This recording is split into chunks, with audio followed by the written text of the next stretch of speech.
राधे राधे मेरी प्यारी loyal family. मैं आपका मिस्टर एक्स और साथियों, सर्दी बहुत ज़्यादा ही बढ़ चुकी है तो आप अपना बहुत ध्यान रखना। तो एक मेरा बहुत ही पुराना दोस्त है, वह मेरे साथ केवल स्कूल में पढ़ा था और शायद 7वीं या 8वीं क्लास, मुझे अच्छे से याद तो नहीं, लेकिन तभी ही हम दोस्त बने थे और 1 साल बाद में ही वह किसी दूसरी जगह पर पढ़ने चला गया था। लेकिन हाल ही में सर्दियों के मौसम में उससे बात हुई तो उसने बताया कि वो एक अस्पताल में मोर्चरी वाले विभाग में काम करता है। हाँ, यह वही विभाग है जहां पर लाशें रखी जाती हैं, उनका पोस्टमार्टम भी किया जाता है और मेरा दोस्त भी लाशों का पोस्टमार्टम ही करता है। ये काम अपने आप में सच में काफ़ी मुश्किल रहा होगा, क्योंकि एक इंसान जिसकी शरीर में बिल्कुल भी हरकत ना हो, उनको काटना, फाड़ना, उनके अंदरूनी अंग निकालकर उनकी जांच करना, यह सच में काफ़ी ज़्यादा मुश्किल काम है। ये काम हर कोई नहीं कर सकता। ये काम जितना ज़्यादा मुश्किल है उतना ही ज़्यादा ज़रूरी भी। एक छोटी सी गलती भी बहुत बड़ी बन सकती है, इसलिए इस काम को करने के लिए काफ़ी हिम्मत और दिमाग को एक जगह पर व्यवस्थित रखने की ज़रूरत है। लेकिन क्या हो अगर पोस्टमार्टम करते हुए कोई मुर्दा उठकर खड़ा हो जाए? तो साथियों, यह स्टोरी मेरे दोस्त अर्जुन की है। पता नहीं उसे इस प्रोफेशन में क्या सूझी कि उसने यह करने का सोचा, और वह एक पोस्टमार्टम करने वाला रोग विशेषज्ञ था। तो एक दिन उसके पास एक जवान लड़की की बॉडी आई। दिन का समय था और वह उसका पोस्टमार्टम करने ही वाला था कि तभी अचानक उसका सीनियर उसके पास आया और बोला, यह लड़की मधु है। अब तक तो तुम्हें इसकी हालत देखकर पता लग ही गया होगा कि इसके साथ क्या हुआ है। यह सुनकर अर्जुन ने कहा, हाँ सर, इसकी बॉडी को पहली नज़र में देखकर ही मैं समझ गया था कि इसके साथ दरिंदगी की गई है। मैं इसका पोस्टमार्टम करने ही जा रहा था। यह सुनकर उसका सीनियर बोला, तुम इसका पोस्टमार्टम बेशक करो, लेकिन तुम्हें पोस्टमार्टम में यह सब नहीं लिखना है, बल्कि तुम्हें यह लिखना है कि इसकी बॉडी पर तेज रफ्तार गाड़ी के टकरा जाने की वजह से मल्टीपल फ्रैक्चर हुए थे, जिस वजह से उसे ब्लीडिंग हुई और उसकी मौत हो गई। यह सुनकर अर्जुन हैरान रह गया था, क्योंकि उसका काम लाशों का पोस्टमार्टम करके उनकी मौत की सही वजह का पता लगाना था, जिस वजह से मृतक को कानून से न्याय मिल सके। लेकिन यहाँ पर उसका सीनियर उसके साथ अपने फर्ज से गद्दारी करने के लिए बोल रहा था, और इसलिए अर्जुन बोला, ये सब गलत है सर। हमारा काम मरे हुए लोगों को न्याय देना है। अगर हम ही अपने प्रोफेशन से इस तरह से गद्दारी करेंगे तो फिर कैसे काम चलेगा? यह सुनकर उसका सीनियर बोला, तुम्हें क्या लगता है मुझे यह सब करके खुशी मिल रही है? देखो, मैं भी यह सब करना नहीं चाहता, लेकिन मैं क्या करूं? ऊपर से दबाव है। हमें कहा गया है कि हम इसकी मौत के असली कारणों का पता किसी को लगने ना दे। अगर हमने ऐसा नहीं किया तो हो सकता हमारी नौकरी चली जाए, और इसे इंसाफ भी वैसे भी नहीं मिलने वाला, क्योंकि यह एक मामूली घर की लड़की थी, और जिन लोगों ने भी इसके साथ यह सब किया है वह शायद किसी बड़े घर से हैं, तभी तो हमारे ऊपर इतना दबाव बना रहे हैं। देखो, इस बारे में ज़्यादा मत सोचो। यहाँ पर तुम्हारे और मेरे अलावा कोई भी नहीं है जिसे इस बात का पता चले। जाओ, काम करो। बोलकर उसका सीनियर वहाँ से चला गया। वहीं अर्जुन इन सब से काफ़ी ज़्यादा नाराज़ था। अर्जुन ने जब ये नौकरी ज्वाइन की थी तो उसने सोच लिया था कि वह अपनी तरफ से पूरी कोशिश करेगा जिससे इन मुर्दा लोगों को इंसाफ मिल सके। लेकिन आज उसे अपने फर्ज से गद्दारी करने के लिए कहा जा रहा था। वह वापस उस कमरे में आया जहां पर वह उस लड़की का पोस्टमार्टम कर रहा था। उसने उस लड़की के चेहरे की ओर देखा, जिस पर जगह जगह चोटों के निशान थे।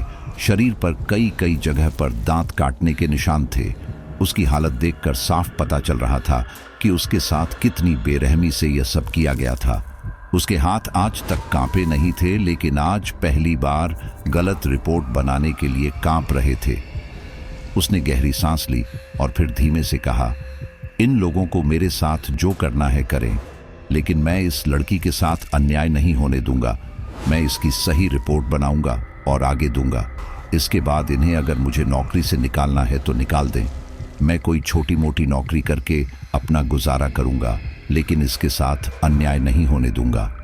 बोलकर उसने पोस्टमार्टम करने के लिए टूल उठाया। लेकिन जैसे ही वह उस लड़की के सीने पर चाकू से कट लगाने वाला था, ठीक इसी दौरान उस लड़की के शव ने उसका हाथ पकड़ लिया। यह सब देखकर अर्जुन काफी ज्यादा घबरा गया, क्योंकि आज तक उसे भूत प्रेतों पर बिल्कुल भी यकीन नहीं था, लेकिन आज पहली बार उसके साथ इतनी भयानक घटना हो रही थी। डर के मारे उसका हलक सूख चुका था। ठीक इसी दौरान उसने अपनी आंखें खोली और बोली, मेरी हालत देखकर तो आपको समझ आ ही चुका होगा कि मेरे साथ क्या हुआ है, लेकिन अगर आपने यह चीज रिपोर्ट में लिखी तो फिर आपके साथ पता नहीं वो लोग क्या करेंगे, क्योंकि वह लोग बहुत बड़े लोग हैं। यह सुनकर अर्जुन बोला, लेकिन मैं तुम्हें बिना इंसाफ लिए भी रहने नहीं दे सकता। ये मेरा काम है और मैं अपने काम से गद्दारी नहीं कर सकता। क्या तुम नहीं चाहती कि तुम्हें इंसाफ मिले, तुम्हारे दोषियों को सजा मिले? यह सुनकर वह लड़की बोली, मैं भी यह चाहती हूं, लेकिन क्या आपको लगता है कि अगर आप यह रिपोर्ट बनाकर दे भी देंगे तो भी मुझे इंसाफ मिल सकता है? तो क्या उन्हें ऐसे ही छोड़ देंगे? अगर उन्हें आज नहीं रोका गया तो फिर आगे ना जाने वह लोग कितनी लड़कियों के साथ यह सब करेंगे। इसलिए हमें यह सब करना ही पड़ेगा। यह सब सुनकर मधु बोली, हाँ, लेकिन अपने तरीके से। पुलिस इन्हें सजा नहीं देने वाली और सही रिपोर्ट बनाने से आपके ऊपर भी बात बन सकती है। तो मैं चाहती हूं कि आप मेरी गलत रिपोर्ट ही बनाएं और जिन लोगों ने भी मेरे साथ यह सब किया है उसका बदला मैं खुद ले लूंगी। बस आपको कुछ दिनों तक मेरे इस शव को यहीं पर रखना है, और इसके लिए आप क्या बहाना बनाएंगे वह मैं नहीं जानती। तब अर्जुन बोला, अगर यह करने से तुम्हें न्याय मिलता है और उन दरिंदों को सजा मिलती है तो मैं यह करने को तैयार हूं। चिंता मत करो, मैं उनसे बोल दूंगा कि मैं दूसरी लाशों का पोस्टमार्टम कर रहा था, इसलिए तुम्हारी लाश का पोस्टमार्टम करने में समय लगेगा। तुम अपना बदला उनसे ले सकती हो। और इसके बाद अर्जुन वहां मौजूद दूसरी किसी लाश का पोस्टमार्टम करने लगा। वहीं वह लड़की रात होने का इंतजार करने लगी। देर रात उस लड़की की लाश उस मुर्दा घर से बाहर निकली और उस तरफ चल पड़ी जहां पर उसका एक गुनहगार था। उस लड़की की पूरी चेहरे की रंगत सफेद पड़ चुकी थी और वह सड़क के एक किनारे खड़े होकर किसी का इंतजार कर रही थी। उसके बाल खुले थे और बालों का एक हिस्सा चेहरे पर आगे की तरफ था, जिससे उसके चेहरे का कुछ हिस्सा छुप गया था। इतनी ही देर में एक गाड़ी वहां पर आकर रुकी। उसमें से 2 लड़के गाड़ी में से बाहर आए।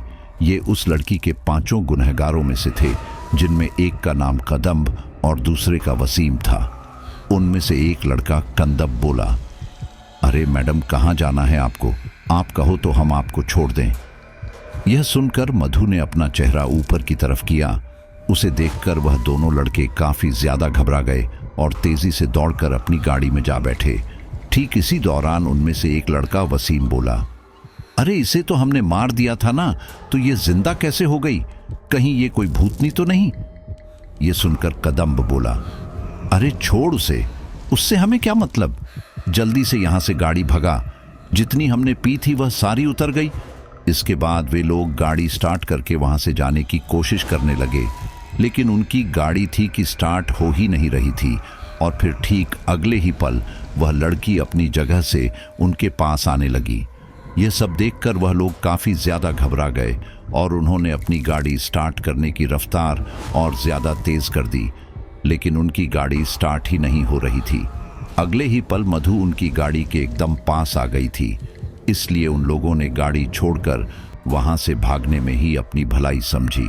वह लोग दूसरे दरवाजे से तेजी से गाड़ी से बाहर निकले और अब वह दोनों उस सुनसान रास्ते में आगे की तरफ भागे जा रहे थे।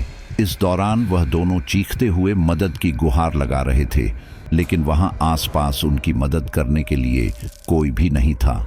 इन्हीं सबके दौरान एक ट्रक उनके पास से निकला और उन्होंने बहुत मुश्किल से उस ट्रक को रोका।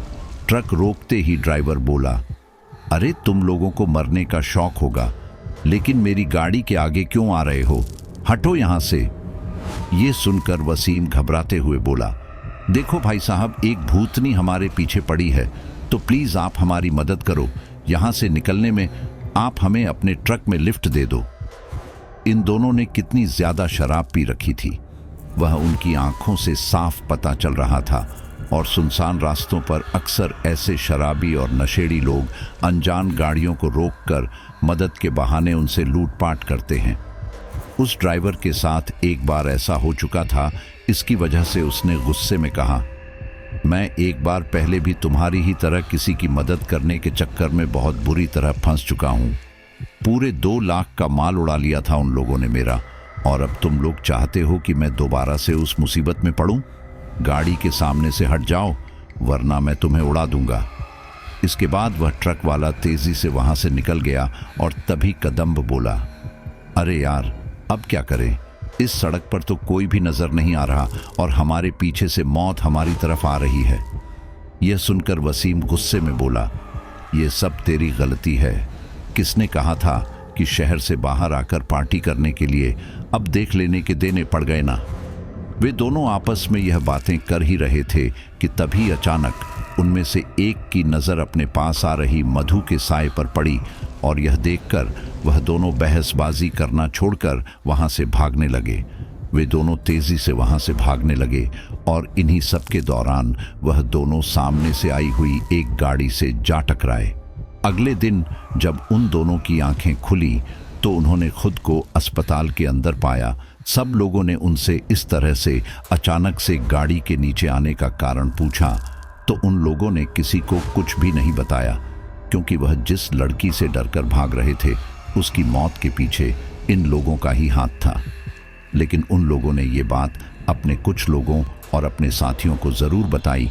ये सब सुनकर इसका एक साथी माधव बोला, अरे वो लड़की मर चुकी है और मरी हुई लड़की वापस कैसे आ सकती है? तब कदम्ब बोला, अरे तो मैंने कब कहा कि मरी हुई लड़की वापस आई थी? मुझे तो लगता है यह उसकी आत्मा थी। मुझे यह सब सही नहीं लग रहा। मुझे लगता है कि हमें इस बारे में कुछ करना चाहिए। ये सुनकर पंकज बोला, फालतू की बात बंद करो। तुम लोग कल रात नशे में थे और इस वजह से तुम्हें इस तरह के वहम हुए थे, और यह बात बाहर किसी को भी बताने के बारे में सोचना भी मत, वरना अगर मीडिया को पता चल गया तो बहुत बवाल हो जाएगा। इसके आगे कदम्ब और वसीम ज्यादा कुछ ना बोल सके, लेकिन अब उन्हें अकेले रहने में डर लग रहा था। वह दोनों बड़े घर से थे, इसलिए उस अस्पताल में अपने अपने प्राइवेट कमरे में आराम से सो रहे थे, लेकिन फिर भी उन्हें काफी डर लग रहा था। देर रात को कदम्ब जब सो रहा था तो अचानक से उसकी नींद कमरे का दरवाजा खुलने की आवाज सुनकर खुली। जब उसने आंख खोलकर देखा तो पाया कि एक लड़की उसके कमरे के अंदर आ रही थी। उसे आता देखकर कदम्ब बोला, कौन हो तुम और मेरे कमरे में क्या कर रही हो? लेकिन वह लड़की कुछ न बोली। कुछ देर बाद जब वह लड़की पर्दे के पीछे से उसके सामने आई तो कदम्ब हैरान रह गया, क्योंकि यह लड़की कोई और नहीं बल्कि मधु ही थी। यह देखकर कदम काफी ज्यादा घबरा गया और चीखने की कोशिश करने लगा, लेकिन न जाने क्यों वह चीख ही नहीं पा रहा था। मधु ने अपना चेहरा उसके एकदम पास किया और बोली, अब तुम भी वैसा ही महसूस करोगे जैसा कि मैंने किया था, और इसके बाद अगर तुम बच गए तो फिर मैं तुम्हें छोड़ दूंगी। यह सब सुनकर कंदब काफी ज्यादा घबरा गया। उसकी आंखों के आगे वह दृश्य नाचने लगा जब उसने मधु के साथ वो हैवानियत की थी। उसके पूरे शरीर में बहुत ज्यादा दर्द हो रहा था और वह चीख भी नहीं पा रहा था। हाथ पैर मानो अपनी जगह पर जड़ हो गए थे और शरीर में ऐसा दर्द हो रहा था जैसे कि कोई उसे नोच नोच कर खा रहा हो। इतना दर्द झेलने के बाद कदम्ब का शरीर उसका साथ न दे सका और उसकी मौत हो गई। और इसके बाद मधु वापस पोस्टमार्टम रूम में आ गई। अगले दिन अर्जुन उस पोस्टमार्टम रूम में एक दूसरी लाश का पोस्टमार्टम कर रहा था।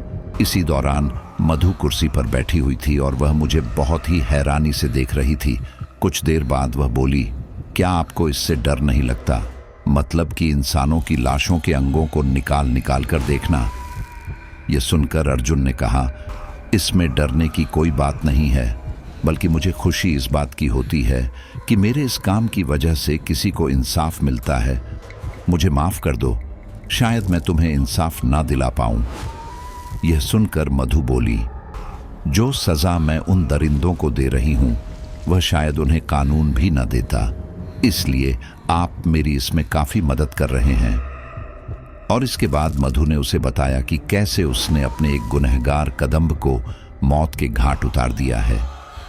वे दोनों इस बारे में बातें कर ही रहे थे कि तभी अचानक बाहर से उन्हें आवाज सुनाई थी। अर्जुन जब बाहर गया तो उसने पाया कि मधु के घर वाले आए हुए थे। इस दौरान उसके बूढ़े पिता अपने आंसू रोकने की काफी कोशिश कर रहे थे, लेकिन वह इसमें पूरी तरह से नाकामयाब थे। उन्होंने एक आस से अर्जुन की तरफ देखा और कहा, हम गरीब माँ बाप का सहारा थी हमारी बेटी, लेकिन देखो उसके साथ क्या हुआ। यह लोग कहते हैं कि उसका एक्सीडेंट हुआ था, लेकिन मुझे लगता है कि उसके साथ बहुत कुछ गलत हुआ है। मैं एक पिता हूँ और मुझे ऐसा अंदर से लगता है, अगर ऐसा कुछ है तो मुझे बताइए, मैं उन लोगों को जान से मार दूंगा। उनकी बातें सुनकर अर्जुन को मधु के गुनहगारों पर काफी ज्यादा गुस्सा आ रहा था, लेकिन मधु अपने लिए न्याय खुद ले रही थी और इसलिए अर्जुन ने कहा, देखिए, चिंता मत कीजिए, उन लोगों को तो सजा होकर रहेगी। मैं आपसे कुछ भी नहीं छुपाऊंगा, लेकिन अभी तक मैंने आपकी बेटी का पोस्टमार्टम नहीं किया। उसका पोस्टमार्टम मैं 2 दिन बाद ही कर पाऊंगा। तब उसके पिता ने एक बार उससे अपनी बेटी के शव को देखने की गुहार लगाई और अर्जुन उन्हें अंदर ले आया। अब तक मधु वापस अपने स्ट्रेचर पर लेट चुकी थी। उसे देखकर उसके पिता अपने आप को संभाल न सके और फूट फूट कर रोने लगे। अर्जुन ने किसी तरह उन्हें संभाला और कहा, देखिए, मुझे पता है यह हर पिता के लिए काफी मुश्किल समय है, लेकिन अपने आप को संभालिए। मैं जल्द से जल्द इसका पोस्टमार्टम करके आपको दे दूंगा ताकि आप इसका अंतिम संस्कार कर पाएं। और इसके बाद वह वहां से चले गए। उनके जाने के बाद मधु उठ बैठी और बोली, इन लोगों की वजह से आज मैं अपने पिता को इस हालत में देख रही हूं। मैं इन लोगों को छोड़ूंगी नहीं। अर्जुन ने इसके आगे कुछ भी नहीं कहा, क्योंकि वह सच में चाहता था कि उन लोगों को सजा हो। अर्जुन अब दोबारा से अपने काम में लग गया और कुछ देर बाद मधु अपनी जगह से उठी और बोली, उस वसीम को होश आ चुका है और अब मैं जाकर उसे दोबारा से हमेशा हमेशा के लिए सुला दूंगी। इसके बाद वह तेजी से वहां से चली गई और सीधे वसीम के कमरे में पहुंची। वसीम आराम से बैठकर टीवी देख रहा था। ठीक इसी दौरान मधु उस कमरे में आई और उसे देखकर वसीम काफी ज्यादा घबरा गया। वह वहां से भाग जाना चाहता था, लेकिन न जाने क्यों वहां से भाग ही नहीं पा रहा था। उसके साथ भी ठीक ऐसा ही हो रहा था जैसा कि कदम्ब के साथ हुआ था। कदम्ब की मौत रात में हो चुकी थी और लगभग 12 बजे के आसपास मधु ने वसीम को भी उसके किए की सजा दे दी थी और अब उन दोनों के शव भी अर्जुन के पास आए थे। अर्जुन मधु के सामने ही उन दोनों के शवों का पोस्टमार्टम करने लगा। उनके पोस्टमार्टम करने के बाद अर्जुन ने कहा, इन लोगों की बॉडी अंदर से पूरी तरह से डैमेज हो चुकी है, इसी वजह से इनकी मौत हुई है। तुमने 2 लोगों से तो बदला ले लिया, अब 3 लोग बचे हैं। जल्दी से उनसे भी बदला लो और उसके बाद तुम भी यहाँ से मुक्त हो जाओ, क्योंकि मेरे ऊपर से भी प्रेशर आ रहा है। मैं ज्यादा समय तक तुम्हारा पोस्टमार्टम रोक नहीं सकता। यह सुनकर मधु बोली, चिंता मत कीजिए, आज की रात उन तीनों की आखिरी रात है। मैं उन तीनों को ही इन दोनों की तरह सुला दूंगी। उन दोनों की मौत हो चुकी थी, जिसकी वजह से उनके बाकी के 3 साथी पकंज, माधव और राजू काफी ज्यादा परेशान थे और इसी वजह से उन्होंने किसी तांत्रिक से इस बारे में बात की। सब कुछ जान समझने के बाद उस तांत्रिक ने एक छोटी सी क्रिया की और उसके बाद कहा, तुमने किसी निर्दोष लड़की को मारा था और उसी की वजह से वह लड़की ही तुम लोगों से बदला ले रही है। उसने तुम्हारे 2 साथियों को मार दिया है और अगला नंबर तुम लोगों का है। ये सुनकर राजू काफी ज्यादा घबरा गया और बोला, बाबा जी, आपको जितना पैसा चाहिए वह मैं देने को तैयार हूं, लेकिन आप प्लीज इस मुसीबत को हमारे सर से हटा दीजिए। उस रात हम नशे में थे और इस नशे में हमने उस लड़की को अकेले खड़े देख लिया था और हमने उसके साथ यह सब कर दिया। हमारा इरादा उसको मारने का नहीं था, लेकिन पता नहीं कैसे वह इन्हीं सब के बीच में मर गई। तब वह बाबा बोला, बात चाहे जो रही हो, लेकिन तुम लोगों ने पाप तो कर ही दिया है और उसी का फल तुम्हें अब मिल रहा है। लेकिन तुम लोग मेरी शरण में आए हो, इसलिए मैं तुम लोगों की मदद करने को तैयार हूं। किसी इंसान का तो इस तरह की आत्मा से जीत पाना नामुमकिन है। इसलिए मैं एक साधना करके तुम्हारे उन दोनों मरे हुए दोस्तों को भी उनके शरीर में दोबारा डाल दूंगा। इससे होगा यह कि वह भले ही तुम सामान्य इंसानों से जीत सकती है, लेकिन अपने ही जैसे प्रेतों से उसका जीतना नामुमकिन होगा। वे तीनों इसके लिए मान गए और फिर उस बाबा ने उसी दिन एक साधना की। वहीं दूसरी तरफ मधु को इसके बारे में पता चल चुका था और इसलिए वह अर्जुन से बोली, उन तीनों को मेरे बारे में पता चल चुका है और इसलिए वह किसी बाबा से इन दोनों को भी जिंदा करने की कोशिश कर रहे हैं। अगर ऐसा हुआ तो फिर बहुत मुश्किल हो जाएगी। यह सुनकर अर्जुन ने उन दोनों की ओर देखा और फिर कुछ सोचकर कहा, देखो, मैं इन्हें कुछ देर तक तो रोक लूंगा, लेकिन उसके आगे मैं कुछ नहीं कर पाऊंगा। तुम्हें इसी सब के दौरान ही अपना बदला पूरा लेना पड़ेगा, वरना याद रखना, जो लोग जीते जितने खतरनाक हो सकते हैं, वह मरने के बाद और कितने खतरनाक हो सकते हैं।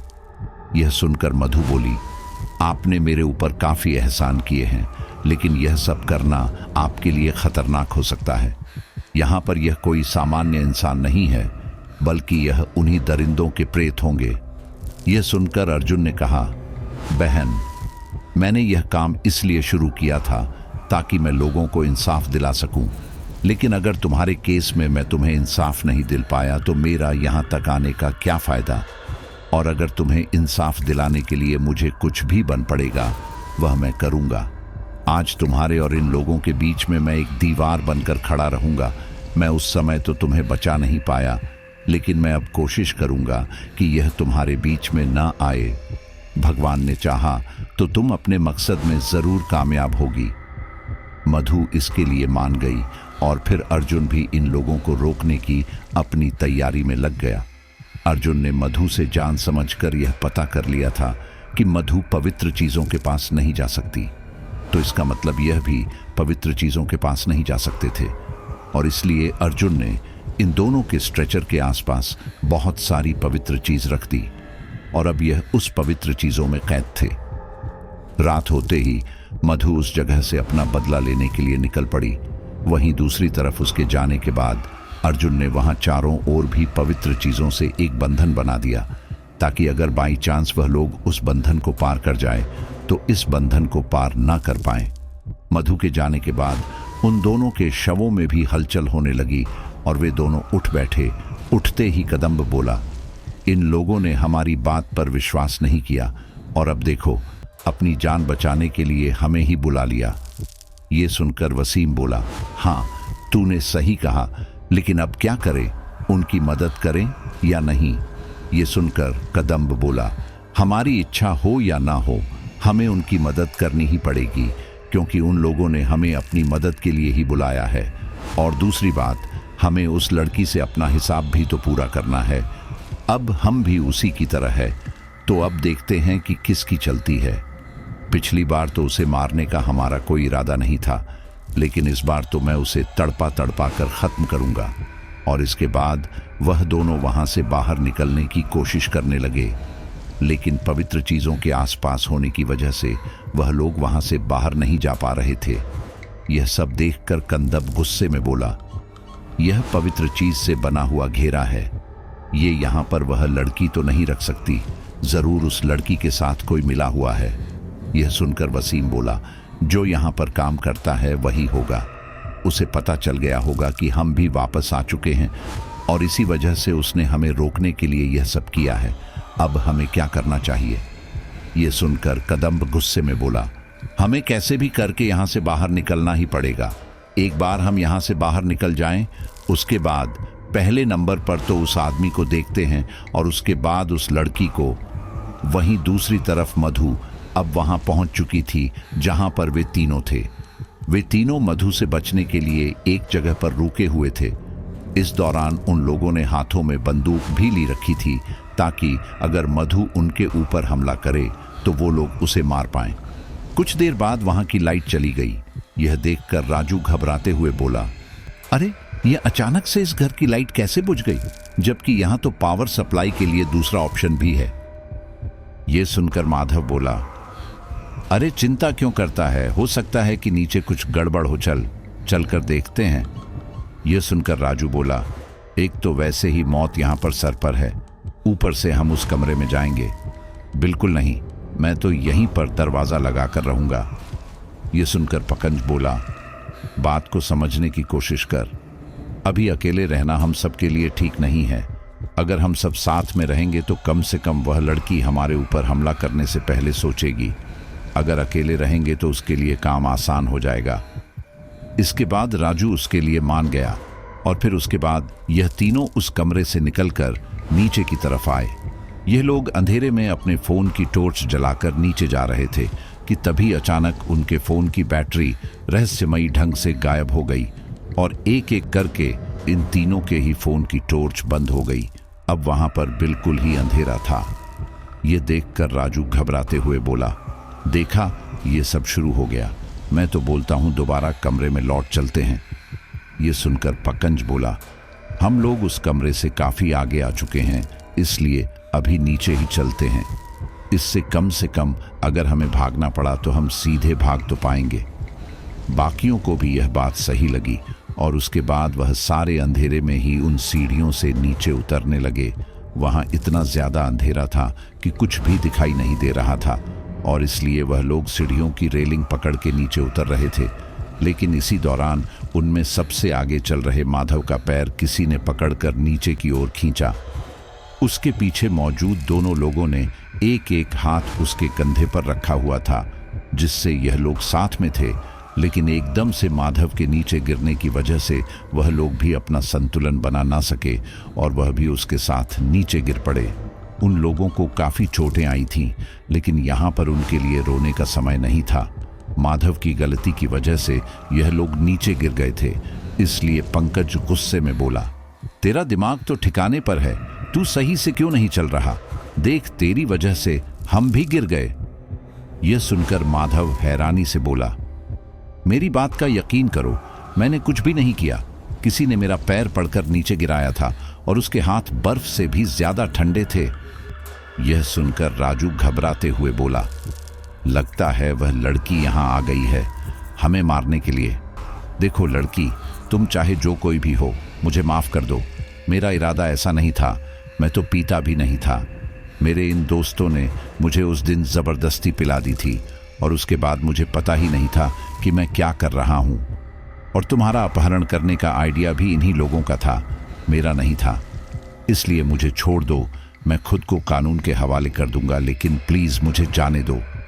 यह सुनकर पंकज गुस्से में बोला, यह तू क्या बोल रहा है? तू खुद पीता है और अब जब मौत सर पर आई है तो तू हमारे ऊपर सारा इल्ज़ाम डाल रहा है।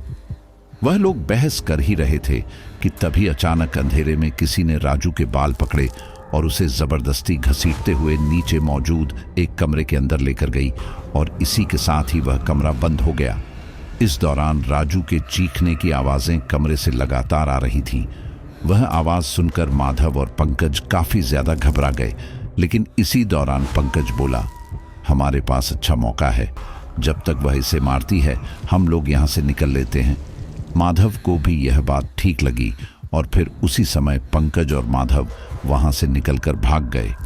भागते भागते माधव बोला, ऐसी कौन सी जगह है जहाँ पर हम दोनों सुरक्षित हैं? देख, मुझे तो लगता है कि हमें अपने आप को कानून के हवाले कर देना चाहिए, कम से कम हमारी जान तो बच जाएगी।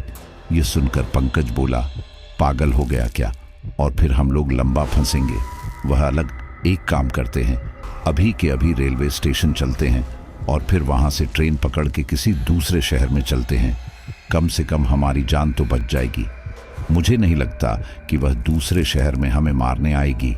यह सुनकर माधव बोला, अरे लेकिन हमें तो शहर छोड़ने से मना किया गया था ना।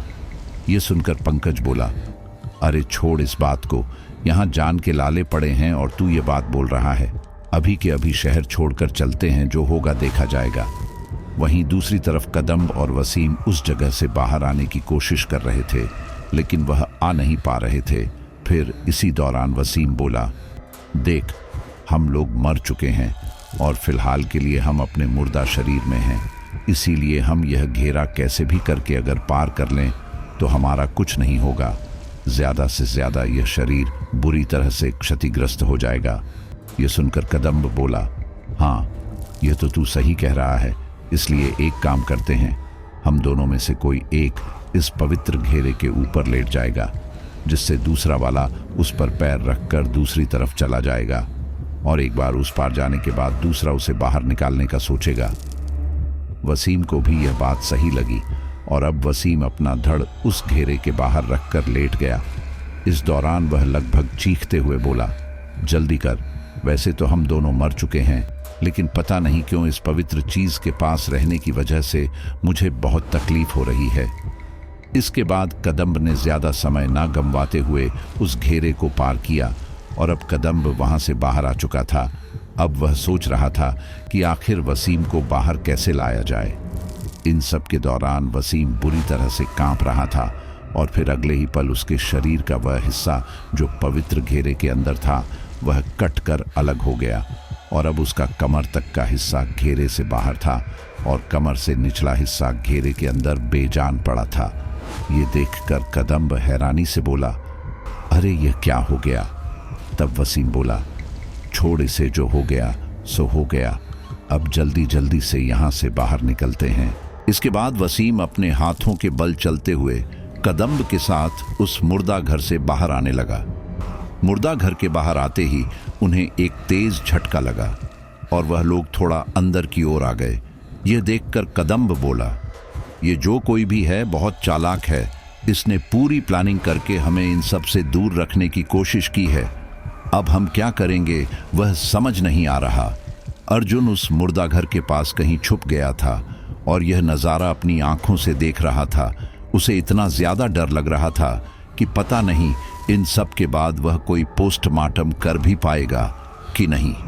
कुछ देर बाद अर्जुन ने देखा कि कदम्ब के चेहरे पर एक भयानक मुस्कान आ गई थी और इसी के साथ ही मुर्दा घर से 2 लाशें उड़ती हुई आईं और उन घेरों के ऊपर आकर लेट गई। और ऐसा होते ही कदम्ब और वसीम ने वह घेरा पार कर लिया। ये देखकर अर्जुन काफी ज्यादा घबरा गया था, क्योंकि जब इनके पास इस तरह की शक्ति नहीं थी तब ये इतने ज्यादा भयानक हो सकते थे, तो अब तो न जाने यह कितनी तबाही मचाएंगे। अर्जुन उनसे छिप छिप कर यह देख रहा था, लेकिन शायद उनको यह बात पता थी, इसीलिए कदम्ब बोला, तू जो कोई भी है जो उस लड़की की मदद कर रहा है, याद रखना मैं तुझे छोड़ूंगा नहीं, तुझे भी वैसे ही मौत दूंगा जैसे कि उस लड़की को दी थी। इन सब से अर्जुन को इतना ज्यादा डर लगा कि जितना तो हम समझ नहीं सकते। अर्जुन वहां से दौड़कर सीधे अस्पताल के गार्ड के साथ आकर बैठ गया और उनसे बातें करने लगा। इस वजह से वह लोग अर्जुन के पास नहीं आए और सीधे वहां चले गए जहां पर मधु इसके बाकी साथियों को सबक सिखा रही थी। वहीं दूसरी तरफ माधव और पंकज अब स्टेशन भागने की तैयारी में थे, लेकिन यहाँ उनकी जेब में पैसे नहीं थे और बिना पैसे के तो कोई उन्हें अपने रिक्शे में बैठाने को तैयार ही नहीं था। रात का समय था तो इस समय ज़्यादा ऑटो भी अवेलेबल नहीं थे और जो थोड़े बहुत चल रहे थे वह काफ़ी ज़्यादा पैसे मांग रहे थे और फिलहाल तो उनकी जेब में 10 रुपए भी नहीं थे। इन्हीं सब के दौरान एक ऑटो उनके सामने आकर रुका। पंकज ने उस ऑटो वाले को नहीं देखा था और बिना देखे ही गिड़गिड़ाते हुए बोला, मेरी माँ का इलाज चल रहा है दूसरे शहर में, इसलिए मैं जल्दी से जल्दी वहाँ जाना चाहता हूँ। जल्दी में मैं पैसा लेकर आना भूल गया, प्लीज़ मुझे स्टेशन तक छोड़ दीजिए। उस ऑटो वाले ने उन्हें बैठने का इशारा किया और इसके बाद यह दोनों खुशी खुशी ऑटो के अंदर बैठ गए। फिर उसके बाद ऑटो अपनी रफ्तार से चलने लगा। कुछ देर बाद इन्होंने पाया कि वह ऑटो शहर से अलग जंगल की तरफ जा रहा था और यह वही जंगल था जहां पर इन लोगों ने मधु के साथ वह हैवानियत करके मारा था। पहले तो उन लोगों ने ध्यान नहीं दिया क्योंकि यह लोग काफी ज्यादा डरे हुए थे, लेकिन फिर अगले ही पल पंकज ने जब आसपास देखा तो माधव के कान में धीरे से कहा, क्या इस तरफ से स्टेशन का रास्ता पड़ता है? ये सुनकर माधव बोला, मुझे क्या पता, मैंने तो कभी ट्रेन से सफर किया ही नहीं है, हो सकता है पड़ता हो, तू शांत रह। यह सुनकर पंकज बोला, यार ध्यान से देख, ये वही जगह है जहां पर हमने वह कांड कर दिया था जिसकी वजह से हम ऐसे भाग रहे हैं, और इस ऑटो वाले ने भी कुछ नहीं बोला अभी तक। मुझे थोड़ा शक हो रहा है, यहीं पर उतर जाएं क्या? यह सुनकर माधव बोला, पागल तो नहीं हो गया? बीच जंगल में ऐसे उतरेगा तू? यहाँ पर तो हमें और खतरा है। एक काम करते हैं, थोड़ा रिहायशी इलाका आ जाए, फिर उतर जाएंगे। यह सुनकर पंकज झल्लाते हुए बोला, अरे कब आएगा रिहायशी इलाका? यह जंगल है और इसके आगे और घना जंगल है। यहाँ से आगे जाना मतलब मौत को दावत देना है। हम यहाँ से फिर भी निकल जाएंगे। माधव को भी अब पंकज की बात सही लगने लगी थी, इसलिए उसने ऑटो वाले से कहा, भैया ये आप हमें कहाँ लेकर जा रहे हो? यहाँ से स्टेशन का रास्ता थोड़ी पड़ता है। यह सुनकर उस ऑटो वाले के मुंह से मधु की आवाज आई, हाँ, यहाँ से स्टेशन का रास्ता नहीं बल्कि मौत का रास्ता पड़ता है। आज तुम्हारी मौत पक्की है। यह सुनकर पंकज और माधव काफी ज्यादा घबरा गए। अब उन्हें पता चल चुका था कि यह लोग मधु के जाल में फंस चुके थे। ये लोग मधु के आगे रोने गिड़गिड़ाने लगे, लेकिन मधु ने तो कुछ कहा ही नहीं। ये सब देखकर पंकज ने सोचा कि कैसे भी करके उस ऑटो से बाहर निकलना पड़ेगा, और इसलिए उसने उस चलते ऑटो से छलांग लगा दी। और अब उस ऑटो में मधु के साथ सिर्फ माधव था। ये सब देखकर माधव ने भी सोचा कि वह भी उस चलते ऑटो से छलांग लगा दे, लेकिन उससे पहले ही मधु ने वह ऑटो रोक दिया। यह देखकर माधव भी तेजी से ऑटो से नीचे उतरा और जंगल के अंदर भागने लगा। और अब माधव और पंकज दोनों अलग हो चुके थे। मधु भी ऑटो से नीचे उतरी और माधव के पीछे पीछे जाने लगी। माधव भागते भागते बार बार बचाओ बचाओ बोलकर चिल्ला रहा था, लेकिन वहां आसपास कोई भी नहीं था जो उसकी चीखें सुनकर वहां आ पाए। वहीं दूसरी तरफ उस सुनसान रास्ते पर कदम्ब और वसीम आगे बढ़ रहे थे। इस दौरान अर्जुन भी एक निश्चित दूरी से उन दोनों का पीछा कर रहा था। अर्जुन के गले में एक ताबीज था जो कि उसकी मां ने उसे बांधा था ताकि बुरी शक्तियां उससे दूर रहे, और इसी ताबीज की वजह से ही ये दोनों अर्जुन को कोई नुकसान नहीं पहुंचा सकते थे। वे दोनों उस जंगल तक आ चुके थे जहां पर मधु, पंकज और माधव थे। वे लोग तेजी से उस जंगल के अंदर बढ़ने लगे। इसी के साथ ही अर्जुन भी उस जंगल के अंदर जा रहा था। अब इससे पहले कि वे लोग और आगे बढ़ते, उन्हें सामने से पंकज आता दिखाई दिया। पंकज को देखते ही कदम्ब बोला, हमने तुझे कहा था ना कि वह लड़की लौट आई है, लेकिन तूने हमारी बात का यकीन नहीं किया, और आज तेरी ही वजह से हम दोनों इस दुनिया में नहीं हैं। यह सुनकर पंकज काफी ज्यादा घबरा गया था, क्योंकि भले ही यह उसके दोस्त थे, लेकिन अब यह मर चुके थे, और अगर उसने जल्दी ही कुछ नहीं सोचा तो हो सकता था कि यह दोनों उसे भी अपने साथ ले जाते। इसलिए पंकज बोला, मेरी बात का यकीन करो, मैं ऐसा बिल्कुल भी नहीं चाहता था कि तुम्हारे साथ ऐसा कुछ हो। तुम तो मेरे बहुत अच्छे दोस्त हो, तुम लोग जैसा कहोगे मैं वैसा करूंगा, लेकिन प्लीज मुझे बचा लो। तब वसीम और कदम्ब ने एक दूसरे की ओर देखा, और फिर वसीम बोला, ठीक है, हम तुम्हें बचा लेंगे, लेकिन उसके बाद तुम्हें भी हमारे साथ चलना पड़ेगा, क्योंकि हम सब ने जो काम मिलकर किया था उसकी वजह से हम ही सजा क्यों भुगते। हम पहले उस लड़की को सबक सिखाएंगे और उसके बाद तुम्हें भी, लेकिन तुम हमारे दोस्त हो, इसलिए हम तुम्हें बहुत आसान मौत देंगे। और इसके बाद कंदब और वसीम पंकज के ऊपर किसी भूखे भेड़िए की तरह टूट पड़े। उन लोगों ने उसका गला दबाया और उसी के साथ ही पंकज वहीं बेहोश हो गया। यहाँ पर वसीम और कंदब को लगा था कि कुछ समय बाद इसकी मौत हो ही जाएगी, क्योंकि यह बेहोश हो चुका था। और इतना ही नहीं, पंकज की वोकल कॉर्ड्स भी टूट चुकी थी, और अपने दोस्त को इस हालत में पहुंचाने के बाद वे दोनों आगे बढ़ गए। वे दोनों जंगल के उस हिस्से की तरफ जाने लगे जहां पर मधु और माधव थे। माधव मदद के लिए चीखते हुए उस जंगल में आगे बढ़ रहा था।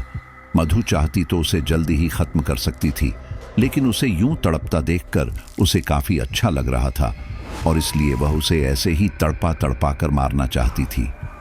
माधव बहुत देर से ऐसे ही भाग रहा था, जिसकी वजह से अब उसकी सांस भी फूलने लगी थी। फिर भी वह अपनी जान बचाने के लिए ऐसे ही भाग रहा था, लेकिन कुछ आगे चलकर अब उसके लिए भागना संभव नहीं हो पा रहा था। उसका शरीर उसका साथ छोड़ रहा था, और इसी वजह से वह वहीं पर जमीन पर गिर पड़ा।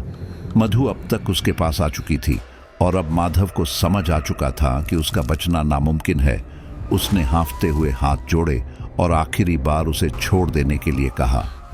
इसकी माफी से मधु वापस नहीं आती और मधु के जाने के बाद उसका परिवार कितना बेसहारा हो चुका था, यह मधु बहुत अच्छे से जानती थी। मधु ने माधव की गर्दन पर पैर रखे और अपनी भयानक आवाज में बोली, तुम जैसे हैवानों के लिए ही तो वेश्यालय बने हुए हैं। तुम लोग चाहते तो वहां जा सकते थे, लेकिन तुमने मेरे साथ ही यह सब क्यों किया? यह करने के बाद सिर्फ मेरा अस्तित्व ही नहीं मिटा है, बल्कि मेरा परिवार भी बहुत मुश्किल में आ जाएगा। अपने पिता की मदद करने के लिए ही मैं यहाँ पर रहकर कमा रही थी, ताकि अपने घर वालों की कोई मदद कर सकूं, लेकिन तुम लोगों ने सब खत्म कर दिया। ये सुनकर माधव बोला, तुम कहोगी तो मैं आज के बाद किसी लड़की की तरफ आंख उठाकर देखूंगा तक नहीं।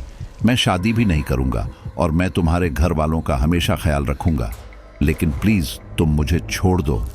उसने यह कहा ही था कि तभी अचानक मधु को एक जोरदार लात पड़ी और मधु उससे दूर जा गिरी। जब मधु ने आंखें उठाकर उस तरफ देखा तो पाया कि कदम और वसीम उसके ठीक सामने थे। उन्हें इस तरह से देखकर माधव को काफी ज्यादा खुशी हुई और वह बोला, अच्छा हुआ दोस्तों कि तुम लोग आ गए। इसने राजू को तो मार ही दिया है और पंकज मुझे छोड़कर भाग गया। तुम लोग सही समय पर आ गए, वरना यह तो मुझे मार ही डालती। ये सुनकर वसीम बोला, पंकज भागा नहीं है, बल्कि उसे हमने मार दिया है। वह क्या है ना कि हम सारे दोस्त हैं और मरने के बाद भी हमारी दोस्ती कायम रहेगी। अरे जब कोई गलती हम सब ने मिलकर की है तो सिर्फ हम ही क्यों मरे? अब मरने के बाद हम इस लड़की की तरह ही शक्तिशाली हो चुके हैं, तो पहले हम इस लड़की को बताते हैं और उसके बाद हम तुम्हारे पास दोबारा लौट कर आएंगे। यह सुनकर माधव काफी ज्यादा घबरा गया। उसके लिए तो यह एक तरफ कुआं दूसरी तरफ खाई वाली बात थी, क्योंकि अगर यह लड़की उसे नहीं मारती तो उसके दोस्त मार देते और अब उसे पंकज के ऊपर काफी ज्यादा गुस्सा आ रहा था, क्योंकि यह सारा आइडिया उसी का था। इन्हीं सबके दौरान मधु अपनी जगह से उठी और बोली, तुम लोग मेरा क्या कर लोगे? अगर लड़कियां इतनी ताकतवर होती तो उस रात हमने तुझे इतनी बेरहमी से ना मारा होता। वैसे तुझे दोबारा से इस तरह से प्रताड़ित करने में मजा तो आएगा। इन्हीं सब बातों के दौरान माधव अपनी जगह से उठा और वहां से भागने लगा। इस दौरान कदम्ब बोला, एक काम कर वसीम, तू उसे देख और मैं इसे देखता हूं। और इसके बाद वसीम तेजी से माधव के पीछे भागने लगा। वहीं दूसरी तरफ कंदब ने मधु के बाल पकड़े और उसे उठाकर सामने वाले पेड़ से दे मारा।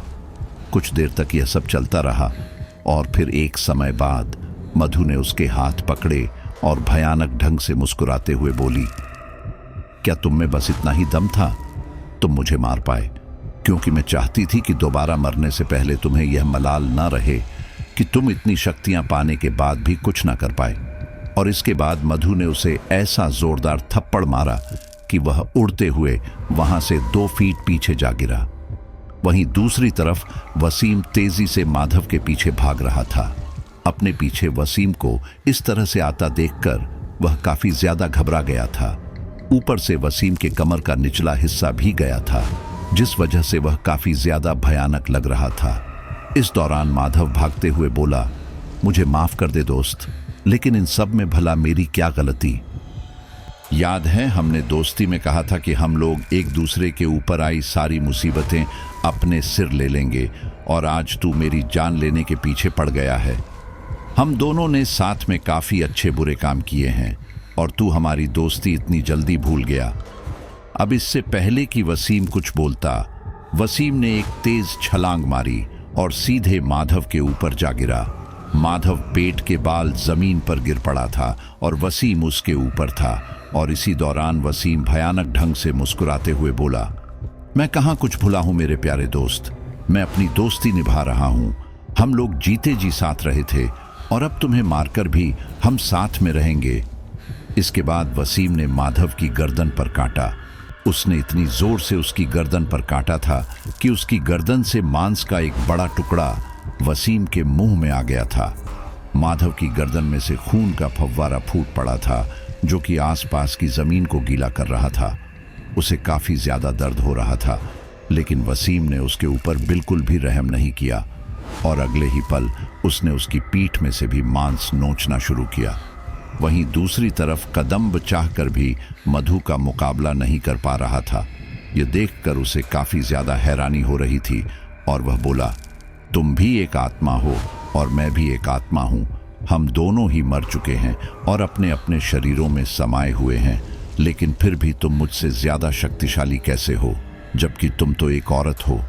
ये देखकर मधु बोली, मैं इस हालत में तुम्हारी वजह से पहुंची हूं, और जबकि तुम अपनी मौत के लिए खुद ही जिम्मेदार थे।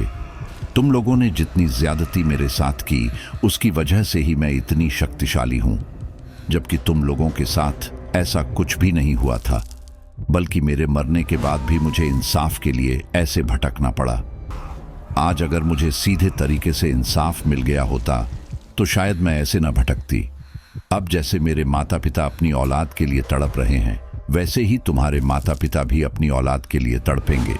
और इन सब के बाद मधु ने अपना हाथ कदम्ब के मुंह में डाला। उसके ऐसा करने से कदम्ब की आंखें फटी की फटी रह गई और कुछ ही देर में उसके शरीर में से उसकी आत्मा निकलकर मधु के सामने खड़ी हो गई। मधु ने अब कदम्ब के शरीर को दूर फेंका और बोली, अब तुम वापस से शक्तिहीन हो, और जब तक तुम्हारा असली समय नहीं आता तुम ऐसे ही प्रेत योनि में भटकते रहोगे। कदम्ब इसके आगे कुछ न कह सका। वहीं मधु वहां से तेजी से दौड़ते हुए उस तरफ आ गई जहां पर वसीम माधव को मारने की कोशिश कर रहा था। वसीम ने किसी जंगली जानवर की तरह माधव को बुरी तरह से नोच लिया था, और यह सब देखकर मधु बोली, तुमने तो सच में मेरा काम कर दिया। और इसके बाद मधु ने वसीम के मुंह में हाथ डाला और उसके शरीर में से भी उसके प्राण निकाल लिए, और इसी के साथ ही वसीम का शरीर वहीं पर गिर पड़ा। माधव की हालत इतनी ज्यादा खराब थी कि उसे जल्द से जल्द अस्पताल ले जाना जरूरी था, लेकिन मधु ने ना ही उसे इसके आगे कोई नुकसान पहुंचाया और ना ही उसे अस्पताल ले जाने के लिए कहा। अर्जुन और मधु वापस मुर्दा घर में आ गए और वहां आकर मधु ने अर्जुन से कहा कि वो उसका पोस्टमार्टम कर सकता है, क्योंकि अब उसके जाने का समय आ चुका है। और इसी के साथ ही मधु के शरीर से उसकी आत्मा हमेशा हमेशा के लिए चली गई। अगले दिन अर्जुन ने मधु की लाश का पोस्टमार्टम किया और पोस्टमार्टम में सारी बात सच सच लिखी। ये बात पुलिस वालों ने मीडिया तक नहीं जाने दी, जिस वजह से यह केस इतना बड़ा नहीं बन सका। लेकिन अर्जुन ने क्योंकि सब सच लिख दिया था, इस वजह से उसका ट्रांसफर दूसरे शहर में हो गया। अर्जुन ने मधु के पिता को मधु का शव दिया और कहा, मैंने आपसे वादा किया था कि मैं आपकी बेटी का बिल्कुल सही सही पोस्टमार्टम करूंगा, जो कि मैंने कर दिया है। अब आप इसका अंतिम संस्कार कर सकते हैं।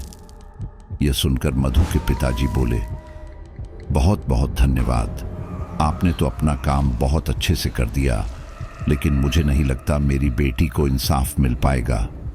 यह सुनकर अर्जुन ने कहा, चिंता मत कीजिए, शायद आपकी बेटी को इंसाफ मिल चुका है, क्योंकि ऐसा सुनने में आया था कि जिन लोगों ने भी आपकी बेटी के साथ यह सब किया था, उनमें से 4 मारे जा चुके हैं और चौथे की हालत काफी ज्यादा खराब है।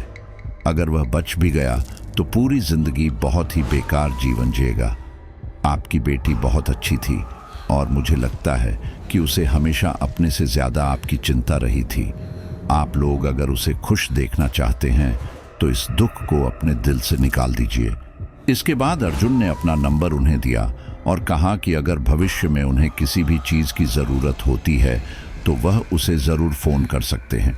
दोस्तों, उस रात जब कदम्ब ने पंकज का गला दबाकर उसे बेहोश कर दिया था, तो उस समय वह जिंदा था और सड़क के बीचों बीच पड़ा था, जिसकी वजह से रात में कोई ट्रक जब वहां से आया तो वह उसे कुचल कर चला गया, जिसकी वजह से उसकी मौत हो गई। वहीं दूसरी तरफ वसीम ने माधव के पूरे शरीर को इस तरह से नोच दिया था कि उसके शरीर में से काफी सारा मांस गायब हो गया था, और इतना ही नहीं, उसके पास कदम्ब और वसीम 100 के शव भी पड़े हुए थे।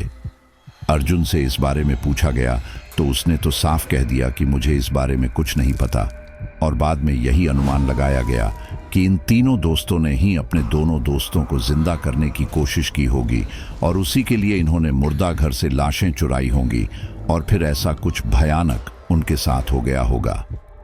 अर्जुन आज भी एक अस्पताल में पोस्टमार्टम करता है और वो हमेशा यह कोशिश करता है कि मुर्दे को इंसाफ मिले। और इस दौरान उसके साथ कभी कभी बहुत भयानक हादसे होते हैं। कभी कभी तो किसी किसी मुर्दे के हाथ भी हिलते हैं। ऐसा कभी कभी तब होता है जब वह इंसान जिंदा होता है, जिसकी जानकारी वह डॉक्टर को दे देता है।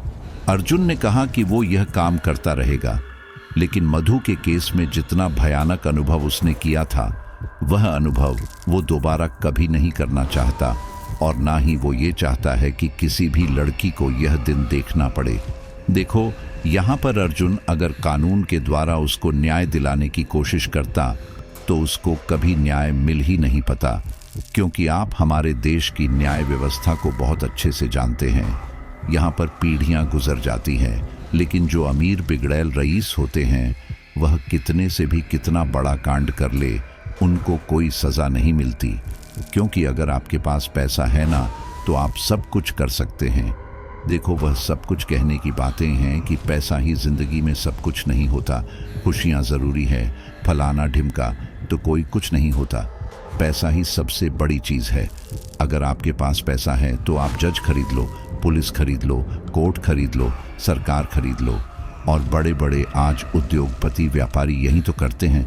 आप सुनते नहीं कि सड़कों पर कोई अमीर ज़्यादा किस प्रकार से ड्राइविंग करके किसी को भी कुचल देते हैं, और कोई उनका बाल भी बांका नहीं कर पाता है।